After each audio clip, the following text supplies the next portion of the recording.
دائمی درود و سلام اللہ پڑھنے کی سعادت عطا فرماتا رہے۔ یاد رکھیں، آپ اور میں نے یہ کبھی گمان نہیں کرنا کہ کبھی بھی کسی وقت آپ صلی اللہ علیہ وآلہ وسلم کو میرے یا آپ کے درود کی ضرورت ہے۔ یہ ذہن نشین فرما لیں کہ آقا دو عالم صلی اللہ علیہ وآلہ وسلم کو میرے تیرے درود کی ضرورت نہیں ہے۔ ہاں، اس لیے ضرورت نہیں ہے کہ اللہ نے جو قرآن پاک میں فرمایا، کبھی غور کیجیے گا اس بات پر، ان اللہ، اگلی باتوں کو چھوڑ دیں، ان اللہ، کہ بے شک اللہ محبوب کبریا پر درود و سلام بھیجتا ہے۔ اب اللہ جیسا درود و سلام کوئی بھی بھیج سکتا نہیں ہے۔ بس اس لیے حضور کو میرے تیرے درود کی ضرورت نہیں ہے۔ جب اللہ درود بھیج رہا ہے اور پھر فرمایا میرے فرشتے بھی محبوب عالم صلی اللہ علیہ وآلہ وسلم پر درود بھیجتے ہیں، کیوں جی؟ ان جیسا درود بھی آپ اور میں نہیں بھیج سکتے۔ اور پھر تھوڑا 2-4 مرتبہ نہیں، روزانہ صبح و شام 70,000 ملائکہ مسجد نبوی میں نفل پڑھنے نہیں جاتے، مسجد نبوی شریف میں تلاوت قرآن کرنے نہیں جاتے، وہ فقط تربت رسول پہ جاتے ہیں۔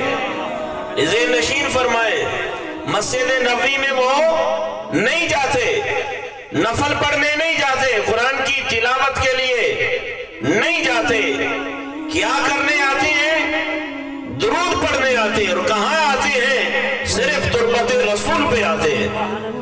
اور 70,000 صبح آتے ہیں، 70,000 شام کو آتے ہیں، اور ایک بار جس کی باری آئی پھر قیامت تک اس کی باری آ سکتی نہیں۔ اس لیے میں عرض کر رہا ہوں کہ آپ کے میرے درود کی ضرورت حضور کو نہیں ہے، ہاں ہمیں حضور پر درود کی ضرورت ہے۔ سرکار کو کوئی ضرورت نہیں ہے۔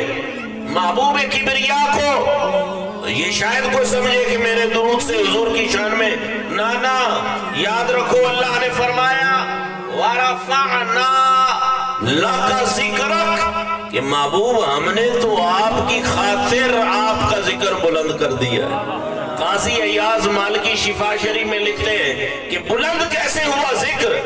جبرائیل امین نزول فرماتے ہیں، عرض کیا حضور آپ کو تو پتا ہے اللہ نے آپ کا ذکر بلند کیا ہے، اور کیسے کیا ہے؟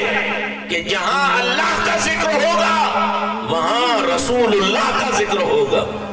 تو اللہ تو باقی رہنے والا ہے، مطلب یہ نکلا حضور کا ذکر بھی باقی رہنے والا ہے۔ تیرے میرے درود کی ضرورت آقا دو جہاں کو نہیں ہے، میرے جیسے گناہگار کو حضور کے درود کی ضرورت، آپ کو حضور کے درود کی ضرورت ہے۔ اس لیے پڑھا کرے، اس لیے نہ پڑھا کرے کہ شاید کوئی ہمارے درود سے شان مصطفیٰ میں کوئی بلندی، نہ میاں نہ، اپنا نصیب بلند کرنے کے لیے پڑھنا ہے، اپنا بخت بیدار کرنے کے لیے درود پڑھنا ہے۔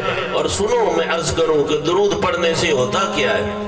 ایک ایسا عمل ہوتا ہے درود پڑھنے سے جو نہ آپ کا بیٹا کر سکتا ہے، نہ بیٹی کر سکتی ہے، نہ بھائی کر سکتا ہے، نہ ماں کر سکتی ہے، نہ باپ کر سکتا ہے، نہ دوست کر سکتے ہیں۔ یہ پوری لسٹ اللہ نے بیان کی۔ وَلَن يُؤَخِّرَ اللَّهُ نَفْسًا إِذَا جَاءَ أَجَلُهَا وَاللَّهُ خَبِيرٌ بِمَا تَعْمَلُونَ کے بعد فرمایا يَوْمَ يَفِرُّ الْمَرْءُ مِنْ أَخِيهِ وَأُمِّهِ وَأَبِيهِ وَصَاحِبَتِهِ وَبَنِيهِ، یہ رشتے تو چھوڑ جائیں گے، بھاگ جائیں گے میدان معاشر میں، لیکن اگر تو نے درود پڑھا ہے نا تو 4 درجے فوراً تیرے لیے اللہ کی بارگاہ میں منتظر ہیں۔ ایک درود پڑھنے سے کتنے درجے؟ جو آپ نے پڑھا نہیں ہے، درود نہیں پڑھا آپ نے، یقین مانے یہ بلا کو بات کہنے والی کہ درود پڑھیں جی، یہ کہنے والی بلا بات کوئی آپ کو کہے نہ کہے، جب یہ لفظ ان اللہ تیاری کرنے والا پڑھے تو آپ درود کی تیاری کر لیا کریں۔